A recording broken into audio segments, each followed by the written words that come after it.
mostrar sinal de entrega para Deus. Você está se entregando para o Senhor.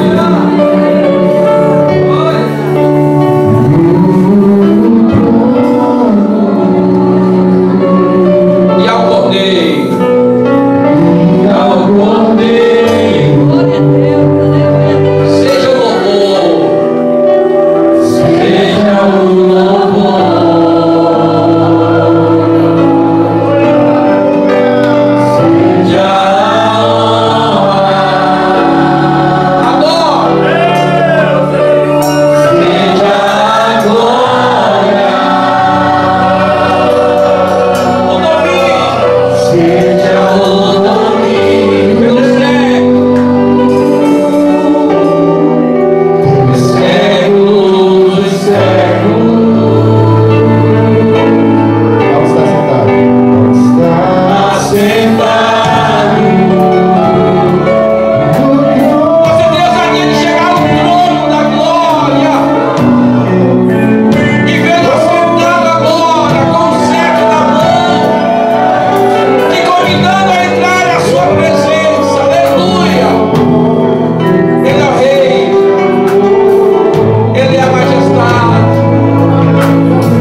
Te pedimos, ó Deus, que nesta noite tu possas tocar em cada vida. Quer entrar aqui, Jesus. Os que entraram enfermos, anima os que entraram desanimados, fortalece os que entraram fracos, levanta os que entraram caídos, salva os que entraram perdidos, liberta os que entraram oprimidos nessa noite, no nome de Jesus. Cadeias sendo quebradas agora, e vida sendo abençoada no nome de Jesus. Minha alma, usa para o teu filho, vai ministrar a tua palavra. Abre a minha porta, a palavra nesta noite, Senhor. Conhece a nossa necessidade. Conhece a necessidade. Use a minha palavra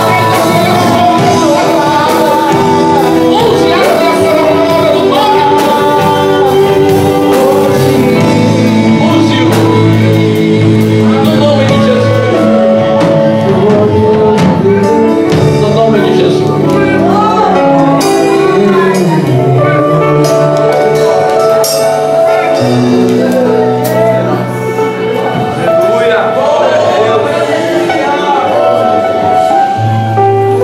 Meus amados, eu vos saúdo com a paz do Senhor Jesus.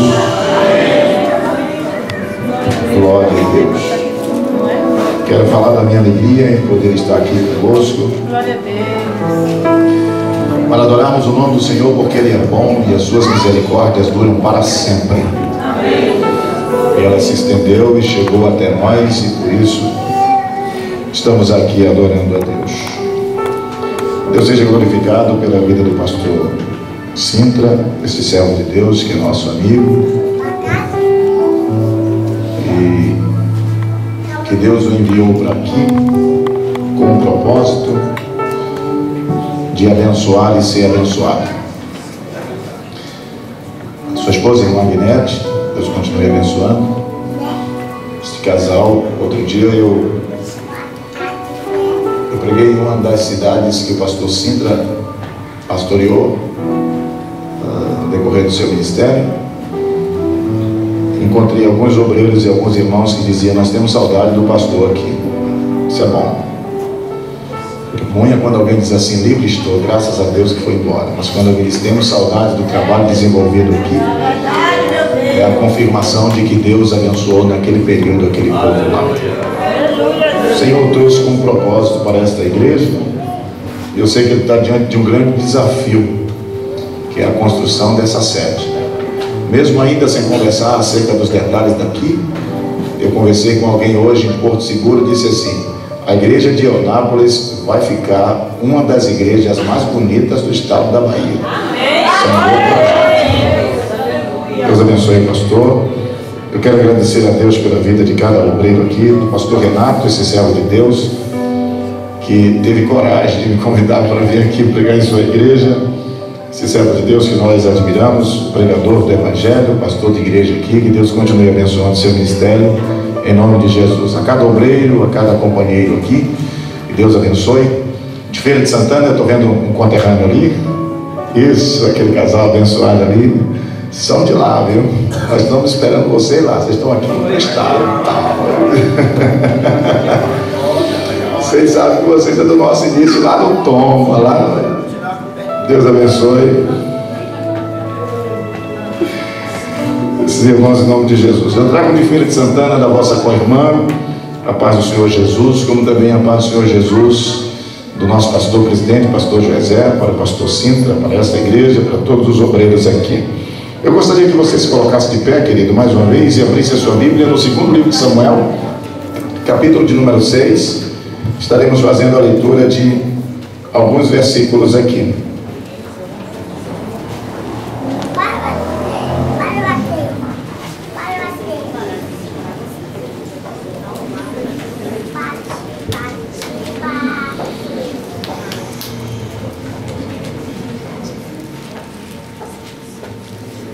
Segundo livro de Samuel, capítulo de número 6, versículos 10, 11 e 12. Aleluia, Deus. Eu quero informar para os irmãos que nós temos alguns DVDs de mensagens que vai estar aí fora à sua disposição. 2 dos 3 temas que trouxemos tem a dupla canção e louvor. louvando a Deus, aqueles irmãos que tocam viola, além de ter também uma mensagem de Deus para as nossas vidas. Você que estiver me ajudando, comprando o DVD que custa R$10, vai estar contribuindo para o sustento missionário de 5 missionários que mantemos em Moçambique, na África, lá dentro do mato. Quem já achou, diga eu achei. Não quis Davi retirar para junto de si a arca do Senhor para a cidade de Davi, mas a fez levar à casa de Obed-edom, o geteu. Ficou a arca do Senhor em casa de Obed-edom, o geteu, quanto tempo? 3 meses. 3 meses. E o Senhor abençoou, e o Senhor o abençoou e a toda a sua casa. Então avisaram a Davi, dizendo: o Senhor abençoou a casa de Obed-edom e tudo quanto tem por amor à arca de Deus. Foi, pois, Davi, e com alegria fez subir a arca de Deus da casa de Obed-edom, a cidade de Davi, com alegria. Amém? Amém. Amém? Antes de sentar, fala para no mínimo uma pessoa que está ao teu redor: Deus vai abençoar você, a sua família e tudo que você tem. Deus vai abençoar você, a sua família e tudo que você tem. Se você acredita, pode sentar dando glória a Jesus, que Deus é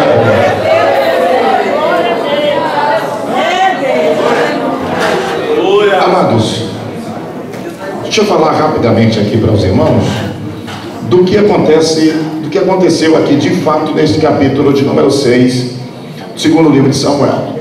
Aqui Deus está cumprindo a promessa que havia feito a Davi. Deus estava cumprindo aquilo que ele havia falado com Samuel, no capítulo de número 16 do primeiro livro de Samuel, quando manda que Samuel vá até a casa de Jessé, e porque Deus lá já havia escolhido um rei para ser o rei do seu povo, alguém para ser rei do seu povo. Na escolha de Deus, Deus optou por escolher Davi, que era aquele que estava trabalhando no campo. Muito obrigado, querida, Deus te abençoe. Davi, quando chega, ele é ungido rei. Após ser ungido rei, ele não subiu logo no trono, não levantou contra Saul, não brigou contra Saul, não criou grupinhos para arrancar Saul do trono, mesmo sabendo que Deus já o havia rejeitado como rei. O que o texto bíblico afirma é que Davi volta para o campo, porque por certo já entendia o que seu filho Salomão simplesmente expressa no capítulo de número 3 do livro de Eclesiastes, que para todo propósito debaixo do céu existe um tempo, e que Deus não depende de força humana, de jeito humano, e nem do jeito brasileiro, que é a linguagem comum que nós usamos, para cumprir as suas promessas na vida de ninguém. Deus é poderoso e Deus é soberano. Aquilo que Deus fala, Deus cumpre no tempo certo, na hora certa, porque Ele é Senhor para todo sempre, sem precisar ninguém forçar a porta, sem precisar ninguém forçar a barra. Davi entende isso, que a Deus pertencia o tempo, e que de maneira sobrenatural o profeta vai até sua casa, e se não me foge da mente, é a única referência bíblica que encontramos de uma consagração, de um profeta ungindo um rei dentro de casa, no meio da família. O texto afirma que isso aconteceu de forma especial e de forma exclusiva. Davi voltou para o campo, esperou o seu tempo, venceu Golias. Quando chega da batalha contra Golias, a Bíblia afirma que as mulheres começaram a cantar: Saul mata seus milhares, Davi mata seus 10 milhares. A inveja toma conta do coração de Saul, e até nisso Deus tinha um propósito. Havia um projeto de Deus, havia um propósito de Deus em tudo aquilo que estava acontecendo na vida de Davi. Apesar de ter casado com a filha de Saul, passou a ser perseguido pelo seu sogro, de maneira tal que ele precisou fugir de forma repentina para não ser morto. Depois de tomar uma flechada e esquivar, Davi traz a lição para nós, o que nós devemos fazer quando alguém atira uma flecha contra nós. É lógico que a nossa natureza, que o ser humano, quando recebe uma flechada, quer devolver. Davi não devolveu a flechada que recebeu, se esquivou da flecha e partiu. E saiu, deixou tudo na mão de Deus, porque Deus tem um controle sobre todas as coisas. Agora vivendo em cavernas, agora vivendo dentro do mato, agora sendo perseguido, agora Saul querendo tirar a sua vida. Deus, na verdade, tinha um propósito em tudo isso, e mais na frente Davi entende qual era o projeto de Deus em permitir tal perseguição do grande rei Saul contra a sua vida. Davi percebeu a prepotência de Saul, a arrogância de Saul, o ciúme de Saul, a inveja de Saul, mas não levantou contra ele, porque entendia que mesmo Deus havendo rejeitado Saul, Saul era ungido de Deus, e em ungido de Deus não se toca. O livro das crônicas, o escritor do livro das crônicas, se não me foge da mente, no capítulo 16, no versículo 22, diz assim: não façam duas coisas. E é Deus quem está dizendo, ele está escrevendo, Deus está dizendo para o povo assim: não façam duas coisas. O que é, Senhor? Não maltratem os meus profetas e não toquem nos meus ungidos. Davi entendeu isso. O texto bíblico afirma que ele não tocou naquele que ele acreditava que era ungido de Deus. O texto bíblico afirma acerca do propósito de Deus. Mais na frente ele entendeu que Deus queria ensinar alguma coisa a ele. Deus é onisciente e já sabia que lá na frente o seu filho Absalão haveria também de dividir o seu reino, e que ele não deveria proceder da mesma forma que Saul procedeu com ele, da mesma forma que Saul agiu para com a vida dele. Na verdade, em toda perseguição Deus tinha um propósito. Qual era o principal propósito de Deus em permitir que Saul se levantasse contra Davi, pastor Wagner? É porque todos nós temos um Saul dentro de nós. O homem já nasce com um Saul dentro de você, que você precisa controlar, que você precisa domar.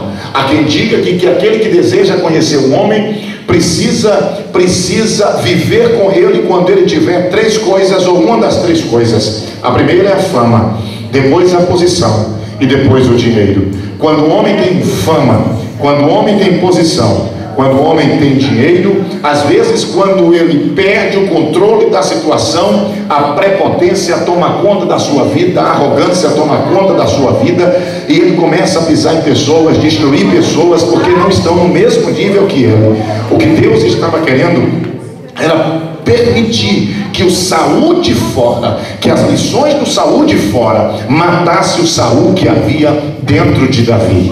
Deus permite que o Saul de fora mate o Saul de dentro de Davi. É tanto que quando Absalão divide o reino, ele recebe conselho dizendo assim: se levanta contra teu filho, não deixa que o teu filho faça isso. Ele diz: não, eu não vou me levantar contra meu filho, eu não vou matar meu filho está jovem, eu já estou velho, eu já vivi isso. Deixa que ele faça o que ele quiser. Se Deus é comigo, se Deus ainda me quer no reino, vai dar tudo certo e Deus vai me abençoar. Davi estava dizendo: eu tenho convicção de que quem me colocou no trono foi Deus, de que Deus está comigo, então eu não vou temer mal algum, porque o Senhor, quem tem Deus na sua vida, quem tem convicção que Deus está com você, quem tem convicção de que está vivendo na direção de Deus, sobre a promessa de Deus, na posição de Deus, não tem medo de inveja, não tem medo de levantes, não tem medo de calúnias, não tem medo de divisões, não tem medo de perseguições.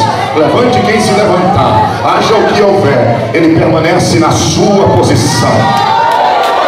Salomão disse assim: quando se levantar o espírito do governador, não deixe o teu lugar, não deixe a tua posição. Agora, quem não tem, divide. Quem não tem convicção, quebra. Quem não tem convicção, racha. Mas quem tem convicção de que o Senhor dos exércitos está conosco, e de que o Deus de Jacó é o nosso refúgio, você fica na sua posição. Passa o vento, passa a luta, levanta a tempestade, mas você confia no Senhor, porque aqueles que confiam no Senhor são como o monte Sião, que não se abala, mas permanece para sempre. Pergunta para quem está ao teu lado assim: você confia em Deus? Pergunta para ele: você confia em Deus? Se você confia em Deus, então não baixe a sua cabeça, não baixe a guarda. Aquele cumprimento daquela promessa do capítulo 16 do primeiro livro de Samuel. Aqui ele chega realmente como rei de Israel, não só como rei de Judá. Aqui ele está assumindo o reinado. Capítulo 5 ele assume o reinado. A grande preocupação de Davi é porque Israel vivia uma crise. A crise por quê? Porque a arca da aliança, ou a arca do concerto, a arca do Senhor, que representava a presença de Deus no meio dos hebreus, já tinha 20 anos afastado do meio do povo, 20 anos, e Saul, pelas tragédias que aconteceu durante o seu reinado, não se preocupou em trazer a arca de volta. O último relato que um moço chamado Abiatar soube e chega para Davi, após Davi perguntar a Abiatar: onde é que está a arca? Você ouviu falar da arca? Ele diz assim: o último relato que soube está em Gibeá, na casa de Abinadab, que tem 2 filhos, um se chama Uzá e o outro se chama Aiô. Então a arca está lá. Davi se levanta para buscar a arca. O texto que lemos fala acerca do retorno da arca, do caminho de volta da arca para Israel.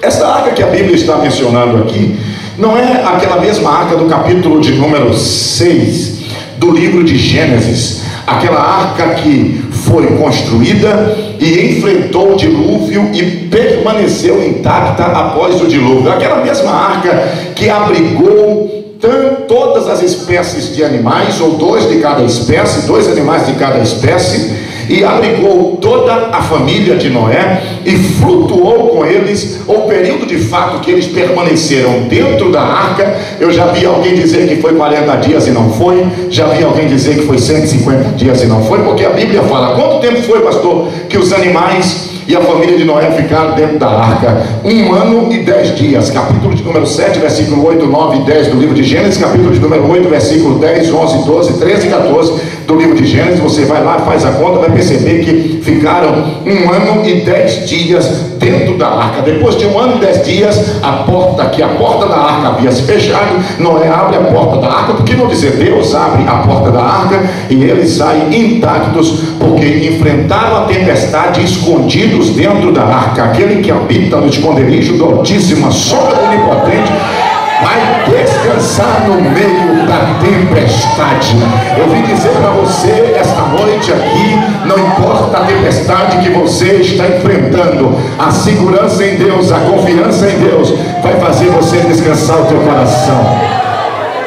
Descansa no Senhor e espera nele. Mas esta arca aqui não é justamente aquela arca do capítulo de número 6, capítulo 7, capítulo 8 do livro de Gênesis. Essa arca é a arca do capítulo de número 25 do livro de Êxodo, que é quando Deus chama Moisés para lhe dar a planta do tabernáculo. Ele sobe até o cume do Monte Sinai e fica envolvido com Deus durante 40 dias e 40 noites. Quando ele chegou em cima, Deus disse assim: Moisés, tira a sandália dos teus pés, porque o lugar que você estás é terra santa. O lugar que você está é santo. Quando Moisés envolveu-se com a presença de Deus, com a glória de Deus, Deus lhe dá a planta do tabernáculo e diz para ele: eu já ungi a Bezalel, meu servo, já coloquei invenções na cabeça dele, e quando você chegar lá e mostrar o projeto para ele, ele vai executar o projeto da forma que eu estou falando com você aqui. É essa arca que a Bíblia fala que tinha cerca de 1,20 m de comprimento, 90 centímetros de altura, 90 centímetros de largura aproximadamente. Tinha 2 argolas na esquerda, 2 argolas na direita, uma peça em cima que chamava propiciatório, em cima 2 querubins que Deus mandou fazer, um de frente para o outro, e a arca era móvel e tinha 2 madeiras que um povo haveria de levar. Mas na frente nós vamos estar falando sobre isso, porque a arca não era uma peça fixa, se tratava de uma peça móvel. Quando o escritor aos Hebreus, no capítulo de número 9, versículo 4, faz menção ao tabernáculo sagrado, ele menciona também a arca da aliança, e ele fala acerca de 3 coisas que havia no interior da arca. Primeiro, o vaso de maná. Segundo, as tábuas de Arão que havia, ou a vara de Arão que havia florescido. Terceiro, as tábuas da lei que Deus esculpiu, ou que Deus escreveu com o seu próprio dedo. Era esse o objetivo de Deus, era esse o propósito de Deus. A arca não ficava no lugar santo, ficava no santo dos santos, aquilo que nós chamamos de púlpito ou lugar santíssimo. Cada peça no tabernáculo sagrado, que era a igreja dos judeus, aonde o sumo sacerdote uma vez por ano entrava para prestar adoração a Deus e pedir para que Deus, oferecendo sacrifícios, melhor dizendo, Deus estivesse cobrindo os pecados do povo através do sangue do animal, que era aspergido, o chuviscado sobre o propiciatório, e depois chuviscado também no povo, de maneira que a história bíblica afirma que todo hebreu tinha esperança no dia da expiação. Levítico capítulo de número 16, deles estarem no meio do povo, para na hora que o sumo sacerdote saísse com a esponja melada de sangue e jogasse no povo, ele queria receber somente um pingo de sangue na sua veste. Ele guardava aquela veste durante todo o ano. O pingo de sangue naquela veste era sinal de que Deus naquele ano havia realmente coberto os pecados da nação, de que não haveria morte por causa dos pecados, porque está escrito: a alma que pecar, essa morrerá. Precisava de ter morte. O escritor aos Hebreus afirma que sem derramamento de sangue não tem remissão de pecados. Precisava haver morte, o animal morria. É por isso que João Batista olha para Jesus e diz: eu não estou vendo simplesmente o Messias ou o Cristo, eu estou contemplando o Cordeiro de Deus que tira o pecado do mundo. Quando João escreve na sua epístola, ele diz assim: amados, entendam a coisa por favor, entendam a coisa por favor, se vocês pecarem não tem problema, porque nós temos um advogado diante de Deus, Jesus Cristo justo, e o sangue dele é aquele que nos purifica de todo o pecado. Quantos já foram lavados, remidos, purificados pelo sangue?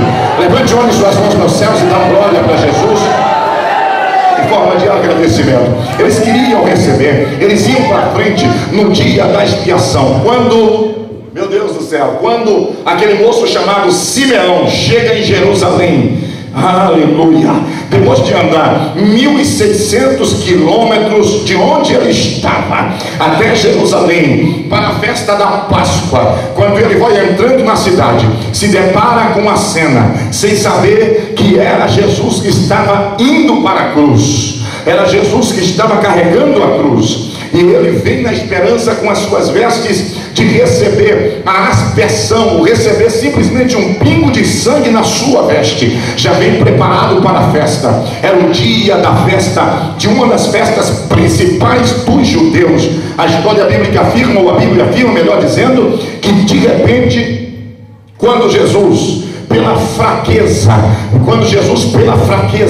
os homens percebem que ele não tinha condições de levar a cruz até o lugar chamado Gólgota.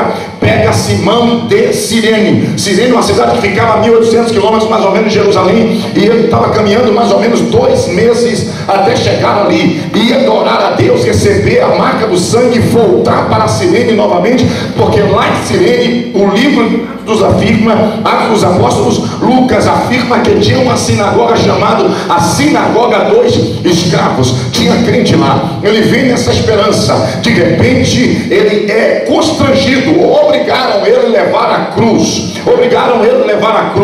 Que ele chega com Jesus até o lugar chamado Gólgota, fica parado observando tudo aquilo, observa o relógio, já passava das 5 horas da tarde, a festa já havia acabado, ele tinha que voltar para casa agora, não tinha recebido a marca do sangue do animal, mas ele voltou feliz, porque depois ele descobriu que o sangue que manchou as suas vestes tinha mais poder do que o sangue de bode, tinha mais poder do que qualquer outro sangue. Era o sangue de Jesus Cristo que nos purifica de todo o pecado.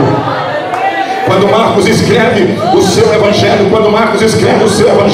ele diz assim: Simão era o pai de Alexandre e o pai de Rufo. Quando Lucas, ou por que não dizer, quando Técio escreve a carta de Paulo aos Romanos, ele diz assim: saudai aos filhos daquele homem chamado Simão de Cirene, saudai a Alexandre, saudai a Rufo, e saudai também a sua mãe, que é a minha mãe. Quando Paulo passava naquela região, se hospedava lá, sabe o que aconteceu naquele dia? Segundo a história bíblica, Simeão voltou tão impactado diante do que ele viu, diante do que ele presenciou, que ele chega em casa e toda a sua família se converte a Cristo. E Paulo menciona lá: ele levou o sangue do Cordeiro de Deus que tira o pecado do mundo para a sua casa.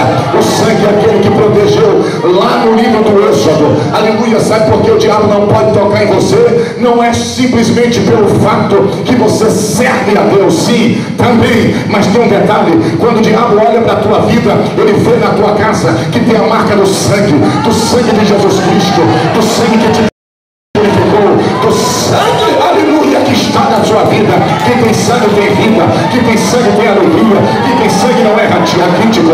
Tem muito crente fraco na igreja, porque está precisando, na verdade, de sangue. Sangue é vida. Receba a vida, se envolva com a vida. Eles vinham com essa esperança, vinham com essa esperança, vinham com essa esperança. Agora escute uma coisa, por favor. Há um texto bíblico no capítulo de número 49 do livro de Gênesis, versículo de número 5 e versículo de número 6, quando Jacó chama seus filhos para abençoar. Na hora que chegou na vez de dois, Simeão e Levi, ao invés de ele abençoar, ele amaldiçoou pelo episódio que tinha acontecido cá atrás.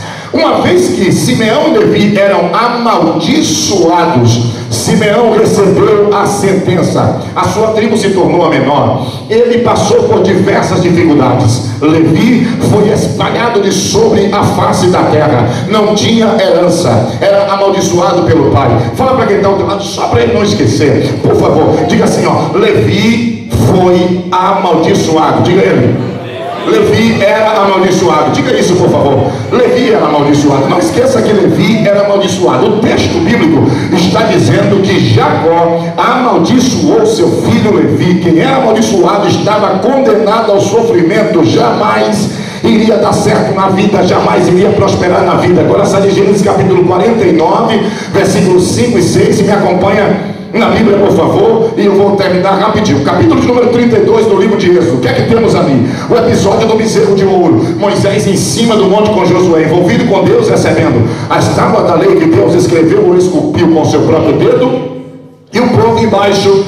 Arão foi fraco, recebeu a pressão do povo, convida o povo e diz: nós vamos celebrar o Senhor, e no dia tal fez um bezerro de ouro. E quando Moisés estava em cima do monte, Deus disse: desça por quê, Senhor? Porque o teu povo se corrompeu, teu povo está corrompido lá embaixo. Moisés, quando chega na descida ou vai descendo o monte, percebe que havia um barulho estranho, um negócio estranho no meio do povo, uma festa esquisita, e ele não entendeu aquilo. E quando ele chega mais perto, o povo havia se corrompido. Ele, contristado, triste com aquilo que ele estava presenciando, quebrou as tábuas da lei numa pedra no pé do monte Sinai ou do monte Horebe, como queira. Quando ele quebrou de fato aquela pedra, o texto bíblico afirma que ele levantou no meio da congregação, percebia que todo o povo estava corrompido, mas mesmo no meio da corrupção, Deus sempre preserva um povo que é santo, um povo que é puro, um povo que é zeloso de boas obras. O mundo está corrompido, o Congresso Nacional já permitiu através de uma canetada de fato, e tem pessoas do mesmo sexo se casando, e tanta coisa, tanta imundícia temos no mundo, mas no mundo ainda tem uma igreja que é sal da terra e que é luz do mundo e que é santa. No meio da corrupção, Deus sempre acha aqueles que são seus, e Moisés levantou e disse assim: aqueles que pertencem ao Senhor, ou aqueles que não se corromperam, cheguem para o lado de cá. Passou um cidadão chamado Coate, passou um cidadão chamado Gerson, e passou um terceiro cidadão chamado Merari, também com as suas famílias. Sabe quem eram aqueles? Eram os filhos de Levi. Levi teve 3 filhos: Gerson, Coate e Merari. Os filhos de Gerson é chamado na Bíblia de Gersonita, os de Coate de Coatitas, os de Merari de Meraritas. Este pessoal não se corrompeu. Esse pessoal que era amaldiçoado, colocaram um desejo no seu coração e disseram o seguinte: nós somos amaldiçoados, nós não temos herança, nós estamos espalhados sobre a face da terra, a nossa tribo é amaldiçoada, mas tem um negócio: adorar bezerro de ouro não, nós vamos permanecer na presença de Deus. Talvez assim Deus um dia tenha misericórdia de nós. Ai, meu Deus do céu. Aleluia, aleluia. Eu vou correr aqui, não dá tempo nós entrarmos nos detalhes, senão a hora vai embora. Mas escute uma coisa, por favor: eles não se corromperam. Deus, quando presencia aquela atitude, eu tenho uma crença minha agora, eu acredito que Deus do céu faz isso. Olhou para a terra e percebeu e se agradou daquilo, gostou da atitude dos filhos de Levi, e disse: na verdade, esse pessoal, mesmo amaldiçoado, não se converteram. Os outros que são abençoados, que foram abençoados, está todo mundo adorando o bezerro de ouro, e esses aí não dobraram diante do bezerro de ouro. Um dia eu vou recompensar esses cidadãos por isso. Deus sempre recompensa aqueles que são santos, aqueles que permanecem puros, A Bíblia afirma no capítulo 1 do livro de Daniel, quando Daniel assentou no seu coração não se contaminar com o manjar do rei e nem com o vinho que ele bebia, a Bíblia diz que o negócio apertou lá dentro. Pegaram Sadraque, Mesaque e Abednego, dançaram na fornalha de fogo ardente, mas o fogo não queimou. Pegaram Daniel, lançaram na cova dos leões, mas os leões não tocou nele. E Deus fez prosperar.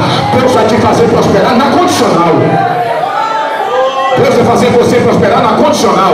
Como, pastor? Se você permanecer santo, se você permanecer puro, se você obedecer o que diz a Bíblia, aí Deus vai te abençoar, porque Deus não tem bênção para desobediente. Meu Deus do céu, Deus não tem bênção para desobediente. Deus tem bênção para quem obedece. Deus tem bênção para quem obedece. Obedeça, obedeça. O alfabeto na casa de Deus começa com O. Fala para quem está ao teu lado. Diga: o alfabeto aqui dentro começa com O. Não começa com A, começa com O. Aqui é obedecer. Se quiser prosperar, obedeça. Se quiser ser abençoado, obedeça.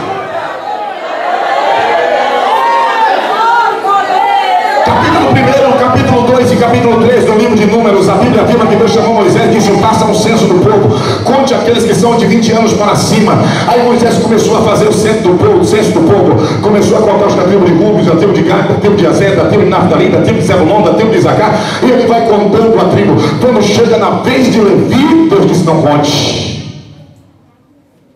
Como é, Senhor? Não conte os levitas.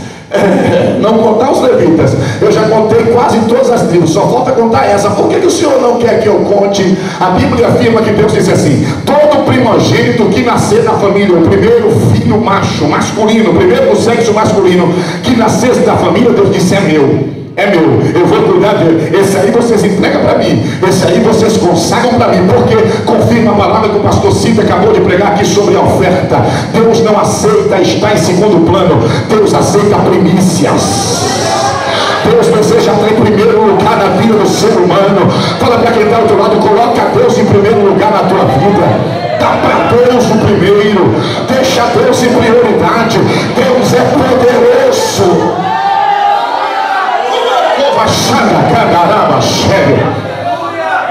Ai, meu Deus do céu. Mas escuta uma coisa, por favor. O que o texto bíblico afirma, queridos, o que o texto bíblico afirma é que Deus disse assim a Moisés: Moisés, não conte os levitas. Por que, Senhor? Porque são meus. Porque são meus. Moisés, vem cá para uma conversa particular. Eu acredito que aconteceu dessa forma. Vem cá, vem cá, vem cá. Levanta aí. Eu acredito que Deus chamou Moisés para uma conversa de pé de ouvido e disse assim: Moisés, você não vai contar, sabe por quê? Você está lembrado lá no livro de Êxodo, quando Arão fez um bezerro de ouro e todo o povo estava adorando o bezerro de ouro? Quando você se levantou e disse: aqueles que não se corromperam, vem aqui. Você lembra, Moisés? Lembro, Senhor. Você lembra, Moisés? Lembro, Senhor. Pois é, aquele povo, lembra que povo era aquele? Levitas, Senhor. Eram os levitas, Moisés? Pois é. Aí os levitas, com aquela atitude, compensou meu coração, alegrou meu coração. E eu recompenso, Moisés, aqueles que são santos, aqueles que me obedecem, aqueles que mesmo sendo amaldiçoados permanecem na sua posição e não se corrompem, Moisés. Sabe o que eu vou fazer com eles hoje? Eu vou abençoar. Tem uma coisa: aquele povo é meu, você não conta, você não toca, não emita opinião sobre esse povo, não deixe ninguém tocar nesse povo, porque esse povo é meu. Tá bom, Moisés? Tá bom, Senhor. Esse povo é meu, Moisés. Tem outra coisa: a partir de hoje, eu quero dizer uma coisa: eles não têm herança, você sabe disso. Eu serei a sua herança, diz o Senhor. Tudo bem? A partir de hoje você vai fazer uma coisa. Pode falar, Senhor. Pode falar, Senhor. Pode falar, Senhor. A partir de hoje você vai pegar ele e vai fazer o seguinte: olha, Arão e os filhos de Arão serão sacerdotes, mas os levitas vão administrar o templo, o tabernáculo sagrado. O sumo sacerdote só pode entrar uma vez no ano. Levita vai entrar o dia que quiser. Deus estava dizendo: Moisés, eu vou colocar levita para trabalhar para mim, Moisés. Eu vou colocar levita para trabalhar na minha obra, Moisés. Levita era pau para toda obra. Permanece aqui, permanece aqui. Levita era pau para toda obra. Tem gente que pensa na Bíblia Sagrada que os levitas, pastor Cida, era só para louvar a Deus. Eles cuidavam do louvor, armavam o templo, desarmavam a tenda, levavam nas costas, levavam a arca, arrumavam a igreja, cuidavam de tudo. Quem pensa que ser levita é só tocar na igreja está enganado, irmão. Levita tem que ser o diácono.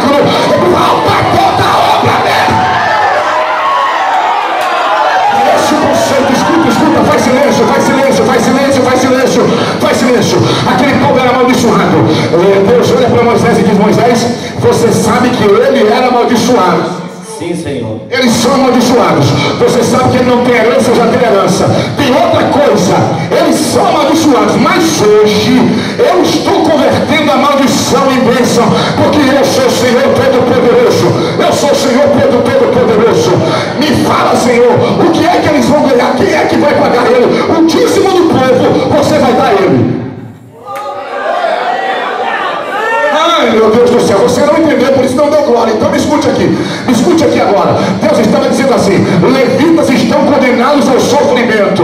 Levitas está condenado a viver sempre pisado, sempre humilhado, por causa da maldição de Jacó. A partir de hoje, Moisés, eles vão ser o povo mais rico da terra, porque trabalha para mim, levante uma de suas mãos. Segura em cima, por favor, Eu não quero saber acerca da tua descendência. Eu não quero saber se na tua família haverá uma família de feiticeiro, uma família de diabético, e você, quem sabe, sofre com essa maldição. Quero dizer que na tua vida Deus já converteu a maldição em bênção. Você está abençoado, rapaz. Abraça quem está ao teu lado e diga: você está abençoado. Diga: a tua família está abençoada. A bênção de Deus é na tua vida. Oh, a bênção de Deus chega. Eu quero que, por favor, por 20 segundos você levante a mão para o céu, feche os olhos por 20 segundos e abre a boca. Quem tem glória, dá glória. Quem tem aleluia, dá aleluia. Quem tem amém, dá amém. Quem tem línguas espirituais, abre a boca e se renova.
A Bíblia afirma que só quem podia tocar na arca eram os levitas, filhos de Coate, chamados Coatitas. Só eles podiam tocar na arca.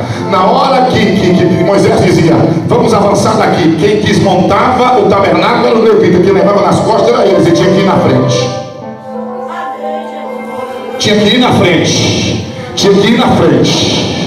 frente. A equipe de tocadores, de trombeteiros, irmão, Deus aceitava o louvor dos levitas de uma forma tão tremenda, e eles louvavam a Deus de uma forma tão santa, que sem dizer que Deus ia dar chave de carro ou chave de casa a ninguém no seu louvor, sem louvor de alta ajuda, na inauguração do templo de Salomão, começa a louvar a Deus com um hino simples, e dizer assim: nós estamos te louvando, porque o Senhor é bom, e porque a tua misericórdia dura para sempre.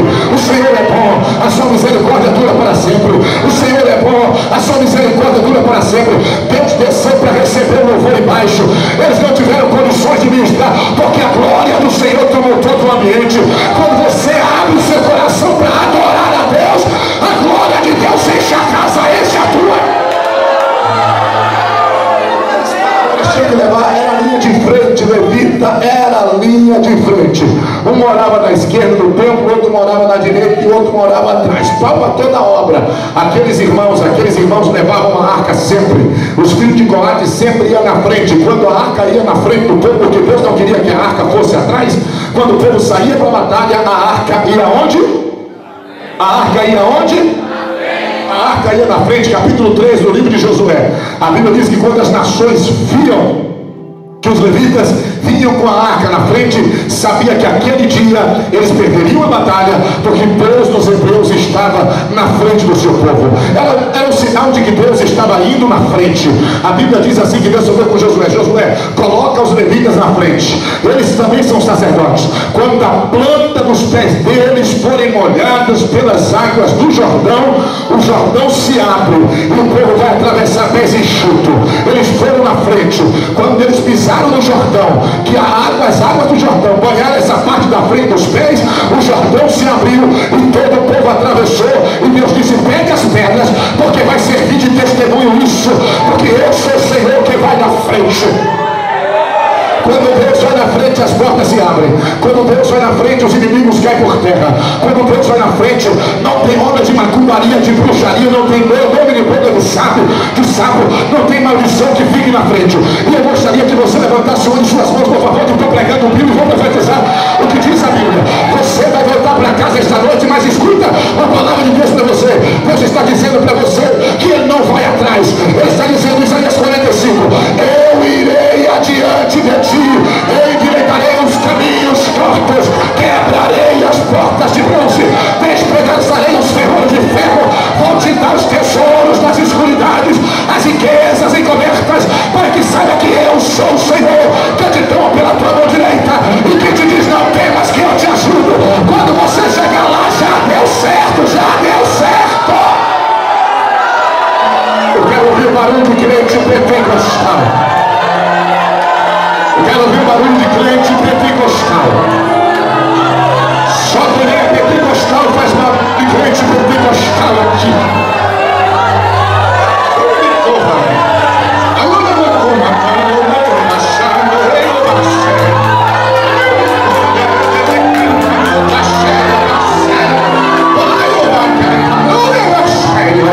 Nesta peleja não tereis que pelejar, assim diz o Senhor dos exércitos. Veja a glória a Deus mais, a glória a Deus mais. No capítulo 5, escuta, segura um pouco, puxa o freio de mão agora, escuta aqui, puxa o freio de mão, cala a boca, agora me escuta. No capítulo 5, no segundo livro de Samuel, quando Davi assumiu o reinado, Deus disse assim: eu vou abençoar você, rapaz. Os filisteus se levantaram, vieram contra Davi. Ele disse: Senhor, desceu na fortaleza, orou e disse: Deus, eu posso atacar eles de frente. Deus disse: ataque de frente que eu vou dar vitória. Enfrentaram a batalha, porque tem batalha que nós precisamos encarar de frente, confiar no Senhor e Deus nos dará vitória. Aí a Bíblia diz que Davi ganhou a peleja, mas pouco tempo depois os filisteus se fortaleceram, vieram novamente com nova tropa, com novo exército, o exército mais poderoso, mais reforçado, e diz: nós vamos atacar por aqui agora, porque nós somos atacados dessa forma, nesse lugar e nesse lugar. Aí Davi desceu a fortaleza, dobrou os joelhos, orou a Deus e disse: Deus, eu vou atacar de frente. Aí Jeová disse: Jeová que está no controle das guerras, no controle das pelejas, no controle de tudo. Ele disse: você não vai atacar de frente agora. Por que, Jeová? Porque eles vieram preparados pensando que você vai atacar da mesma forma. Para cada vitória Deus usa uma estratégia, para cada vitória Deus dá uma estratégia. Escute a coisa, não dá glória agora volta, vai ficar por detrás das árvores chamadas tamareiras. Eu vou com o exército de Jeová, vá sozinho, fique lá de junto das tamareiras. Agora deixe os seus ouvidos abertos, deixe os seus ouvidos aguçados, deixe os seus ouvidos atentos. Por que, Jeová? Porque você vai ouvir o barulho de um exército marchando para a guerra. Quando você ouvir o barulho do exército passar, pode sair atrás, porque eu, Senhor dos Exércitos, já passei na tua frente com o meu exército para dar vitória a você. Aleluia! Levante a mão e adore a Deus. Eu recebo a autoridade do céu para dizer que antes de você chegar na tua casa, Jeová já foi na frente, já derrubou o gigante, já abriu as portas. E ele me manda te dizer esta noite que vai dar certo. Abraça duas pessoas que estão ao teu redor e diga: vai dar certo, vai dar certo, vai dar certo, vai dar certo, vai dar certo, vai dar certo. Por quê, pastor? Porque Deus já foi na tua frente.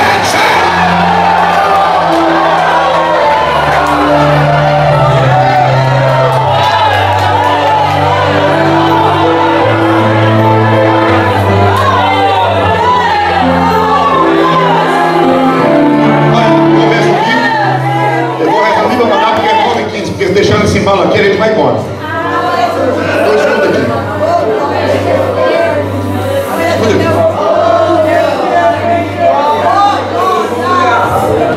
Quando Davi levanta para buscar a arca, os levitas estavam esquecidos e estavam em crise. Por isso que ele não chama os levitas. Ele tem que ter chamado os levitas para trazer a arca no ombro. Ele pega e coloca no carro de boi, como os deuses das outras nações faziam. Imitação, imitação, imitando, imitando, imitando. Deus não gosta disso. Deus não aprova isso. Deus não é pirateiro. Deus não trabalha com cópias. Deus trabalha com aquilo que é autêntico. Deus trabalha com aquilo que é original. Deus trabalha com aquilo que Ele deu para você, aquilo que você tem nas tuas mãos. É com isso que Deus trabalha. O que é que você tem na mão, Moisés? Eu só tenho uma vara. O que é que você tem, Dorcas? Eu só tenho uma lira e uma agulha. Deus vai trabalhar com isso, rapaz. Não queira copiar ninguém, nem imitar ninguém. Seja autêntico, tem identidade. Nós estamos vivendo numa crise nesses últimos dias de identidade, irmão. Quanta gente que está com identidade falsa, documento falso.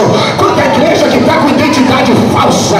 Eu dou glória a Deus quando eu leio o que diz a Bíblia acerca de Davi. Quando ele fez o censo do povo, Deus não gostou, mandou um anjo. E o anjo começou a destruir pessoas lá dentro. E ele encontrou um anjo na ele e disse: por que você está destruindo pessoas? Se alguém tem que pagar o preço, é eu e minha casa. Cobra de mim. Jeová disse: é isso que eu quero no homem. Identidade, sinceridade. A praga cessa hoje. Jonas pode ter o defeito que for.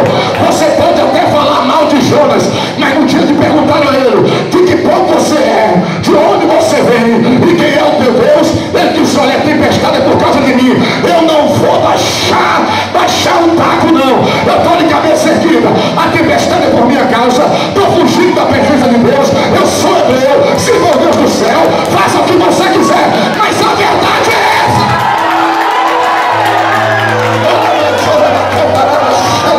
Levante a mão e dê glória ao nome do Senhor Jesus. Adora a Deus essa noite por 10 segundos. Adora, adora, adora. Identidade.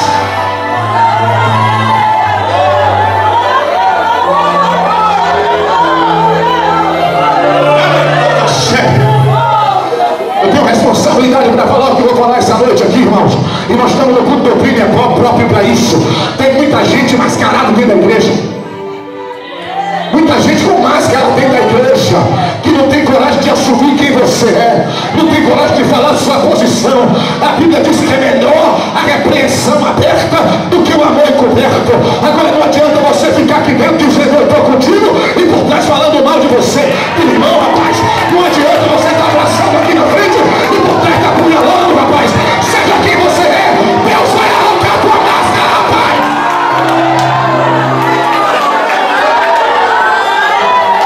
A igreja que vai subir, a igreja que vai morar no céu, não é uma igreja hipócrita, não é uma igreja artista, não é uma igreja de duas caras, a igreja que vai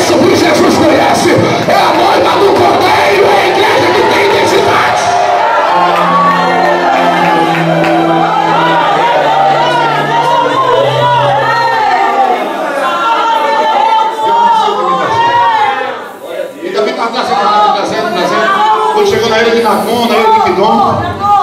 Os bois tropeçaram, a arca parecia que ia cair. Você está lembrado que eu falei aqui nesse instante? Que Deus só permitiu ao filho de Levi, chamado Coate, tocar na arca. Só quem podia tocar na arca eram os coatitas. Quem lembra aqui diz amém. Uzá não era coatita, morava em Gade, conterrâneo de, ou melhor dizendo, não era coatita, filho de Abinadab, irmão de Aiô, não tinha autorização para tocar na arca, tocou. Na mesma hora Deus matou. Pastor, me fala aí, quer ouvir mesmo? Você quer ouvir mesmo? Está preparado para ouvir?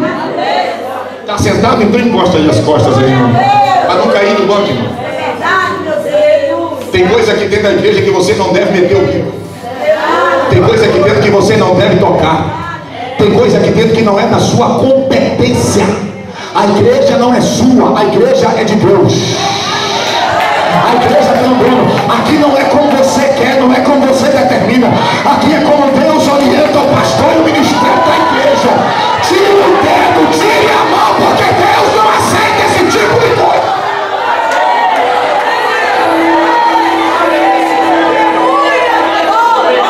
Existe um costume nos dias atuais que é cheio de cabecinha dentro da igreja, cheio de cabecinha. Mas a minha família tem tradição aqui na igreja, lógico, merece ser respeitada pelo trabalho que você fez com a sua família, mas isso não lhe dá a autoridade de você ser o pastor da igreja. Se Deus quisesse que você fosse o pastor da igreja, você não estaria sentado ouvindo aí, você seria o pastor da igreja. Se Deus mandou o pastor para cá, se Deus constituiu o ministério aqui não é como você quer, rapaz. Você tem que obedecer, rapaz. Tira a mão do meio, rapaz. Obedece. Eu sei que fica até difícil dar glória a Deus nessa hora. Eu sei que quem sabe você pode até voltar para casa contrariado, mas é a palavra, é a palavra, é a palavra.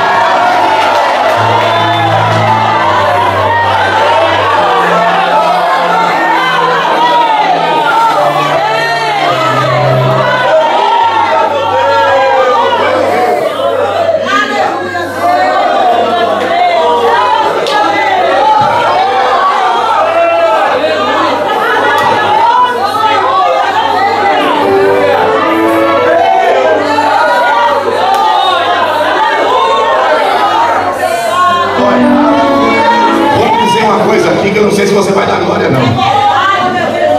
Que é duro que eu vou dizer. Mas murmuração e levante matou gente no deserto. A terra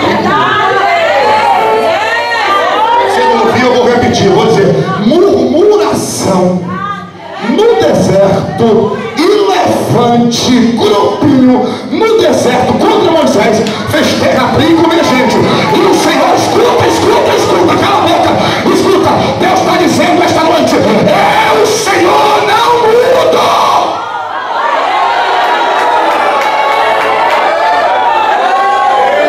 Quem está entendendo diz glória a Deus. Não, quem está entendendo diz glória a Deus. Pastor, porque você está pregando isso, eu também não sei. Porque a mensagem que eu preparei foi para pregar sobre o paralítico no tanque de Betesda. Quando eu entrei no carro, Jesus disse: você vai pregar sobre isso. E avisa isso à minha igreja.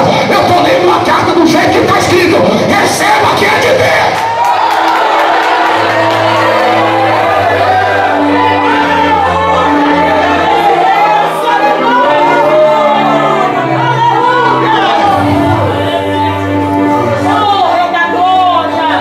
Quando Uzá cai morto, Davi coloca a mão na cabeça, o povo para.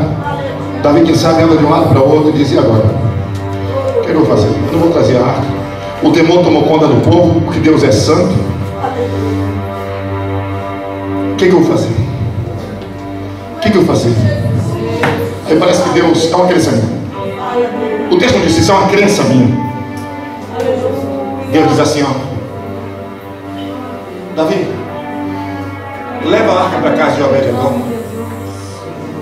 Levar para onde, Jeová? Para casa de Obed-Edom. Ele disse: pois bem, irmãos, a festa acabou aqui. Israel está esperando a arca, mas nós vamos chegar lá sem a arca. Por quê? Porque eu vou levar na casa de Obed-Edom. Obed-Edom Não temos clima para levar a arca para Jerusalém diante desse muro. Vou levar para a casa de Obed-Edom. Aí eu li, pesquisei acerca de Obed-Edom. Quem era Obed-Edom, como é que vivia?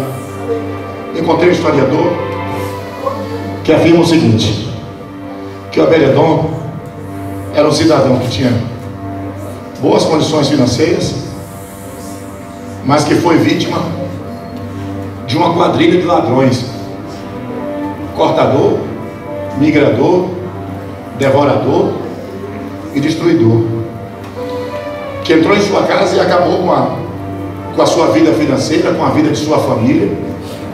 E nesse momento aqui ele estava vivendo, isso é a história que diz, vivendo uma crise na sua vida financeira, uma crise no seu casamento, uma crise nos seus empreendimentos. Estava em crise. De repente se ouve ou se presencia uma quantidade de soldados, em meio àqueles soldados o rei, a arca da aliança, e eles chegam na casa de Obed-Edom e bateu na porta. Quando bate na porta, Davi: rei, o senhor aqui na cidade dos filisteus? Não estou entendendo. Eu fui orientado por Deus para vir aqui na sua casa, Obed. Não sei o que você está vivendo, não sei o que você está enfrentando, mas a gente vem trazendo a arca para Jerusalém. Quando chegou ali, usado, tocou, Deus matou. E eu trouxe a arca aqui. Não sei, me deu um negócio assim, eu vim trazer. Eu fui orientado por Deus para trazer aqui para a tua casa. Eu quero deixar a arca aqui na tua casa. É bem-vinda. Abriu a porta. Fez o quê? Fez o quê? Diz quem está ao teu lado. Abre a porta. Glória a Deus. Para você ser abençoado por Deus, só depende de você. Abre a porta. Glória a Deus. Você não entendeu, não? Abre de novo assim, diga assim: abre a porta. Abriu a porta. Pode entrar aqui. Pode botar a arca aqui. Botou. A arca chegou lá, Davi voltou. Ai, irmão. Ai, meu Deus do céu. Arrepiou agora. Quando a arca chegou na casa de Obed-Edom, as coisas começaram a mudar. Eu acredito que a quadrilha de ladrões se reuniu já na cozinha, já na saída, e disseram: nós marcamos uma reunião extraordinária agora e precisamos sair. Sair por quê? Porque a arca chegou. Aonde a arca chega, a gente não pode habitar. Ou nós ou ela, ou Deus ou o diabo. Dois não moram numa mesma casa. Vamos lá. E Jeová chegou aí. Nós vamos fazer a reunião agora. Agora vamos levar toda a nossa bagagem. Vamos sair de onde? Vamos sair da vida financeira dele. Vamos sair da vida financeira dele. Viu, meu orador? Você vai sair da vida financeira dele, vai sair da vida conjugal dele, da vida da família dele que a gente já trabalhou, vai sair dos empreendimentos dele. Pega toda a tua bagagem agora, toda a nossa bagagem, e vamos. Aí a arca chegou, os demônios saíram, a coisa começou a mudar lá dentro. Aleluia, aleluia. Eu vim dizer para você que as coisas na tua casa vai mudar. Nem todo mundo entendeu, pastor, nem todo mundo entendeu. Eu estou dizendo aqui que eu vim como profeta dizer para você esta noite que as coisas na tua casa vai mudar, as coisas na tua família vai mudar, as coisas na tua vida financeira vai mudar, as coisas no teu casamento vai mudar, a vida dos seus filhos vai mudar. Por quê? Porque a arca já chegou na tua casa. Vai ter mudança, vai ter mudança, vai ter mudança. Só quem crê, levante a mão e adore a Deus aqui.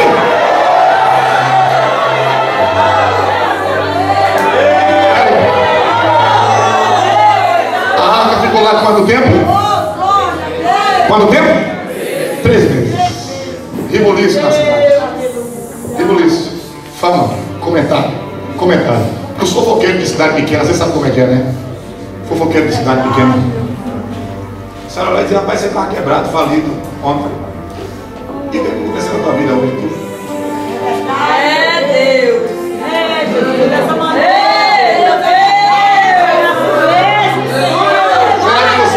De alguma igreja aí? Está vendendo droga? Não, droga não estou vendendo não. Fez algum pacto com o cão? Não tem negócio. negócio com o cão, não, rapaz. E o que está acontecendo? O que está acontecendo eu não sei. Eu sei que o rei Davi, alguns dias atrás, uns 60 dias atrás, esteve lá em casa e botou a arca está lá. O Deus dos Hebreus está morando lá em casa. O Deus dos Hebreus está morando na minha casa. O Deus dos Hebreus está morando na tua casa, está morando? Está morando? Fala para quem está ao teu lado, o Deus dos Hebreus está morando na tua casa. Diga, o Deus dos Hebreus está morando na tua casa. A arca já repousou na tua casa e você está abençoado, rapaz. Levante a mão e adora o nome do...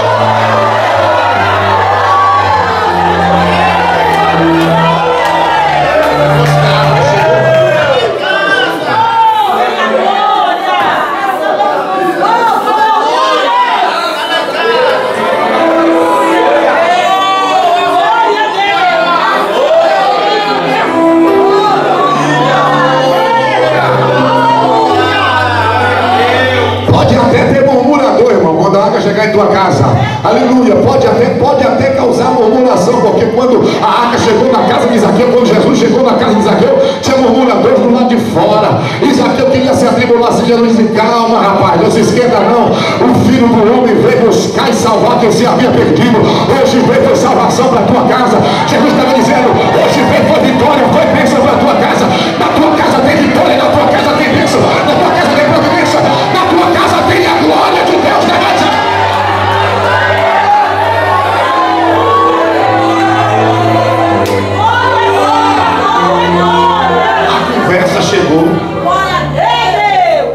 a conversa chegou em Jerusalém. A fofoca começou a circular naquela região e chegou em Jerusalém. Disse a Davi, Davi, você está sabendo de Obed-Edom? Sabe, eu não estou sabendo não. Só sei que a gente colocou a arca lá, tem 90 dias mais ou menos. Lá pra cá não liguei mais para ele não. Eu não liguei pro celular dele não esses dias não, mas ele também não me ligou, mas a arca está lá, a arca tá lá na casa dele lá. Rapaz, depois que a arca chegou lá, naquele dia que você botou a arca lá, a família dele é outra. Lembra que ele era quebrado, o empresário falido, quebrado? Você precisa ver, subiu de novo.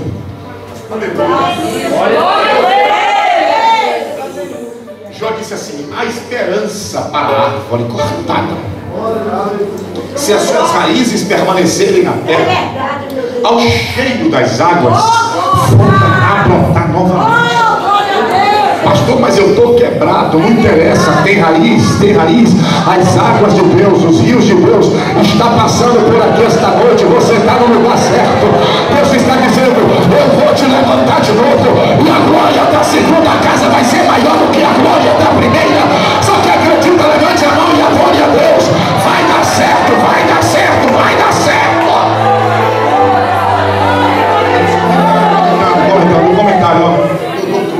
A Bíblia financeira dele, está escrito aqui, ó. Deus abençoou 3 áreas. Abençoou Obed-Edom, abençoou a sua casa no que diz respeito à sua família, e abençoou a tudo quanto tinha no que diz respeito ao seu negócio. Glória a Deus. Abençoou. Como foi, pastor? Não sei. Mas abençoou. A maneira que Deus vai usar não importa.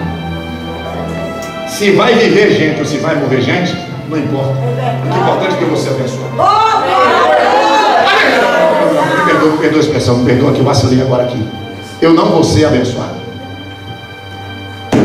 Diz a quem está ao teu lado, você não vai ser abençoado. Diga. Diga, quem está falando é que tem responsabilidade aqui essa noite. Diga da esquerda. Diga, você não vai ser abençoado.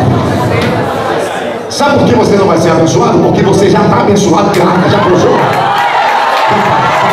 E eu vou ser o que, pastor? Eu vou ser mais abençoado em nome de Jesus. Abraça 2 pessoas que estão ao teu lado e diga, você vai ser mais abençoado, mais abençoado, mais abençoado. Deus te abençoe em nome de Jesus.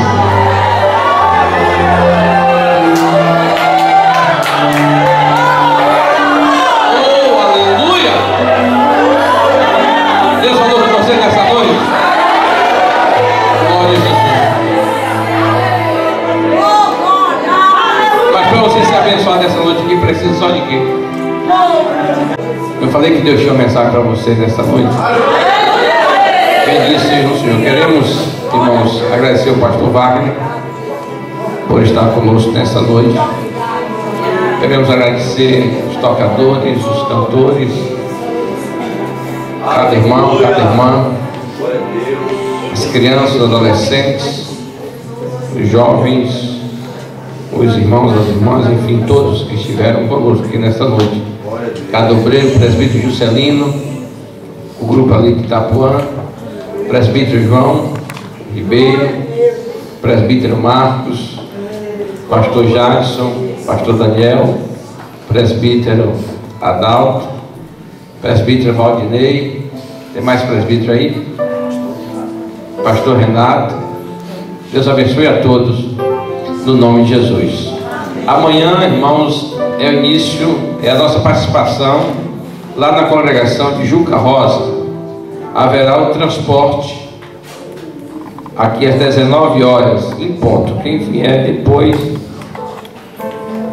vai em outro transporte.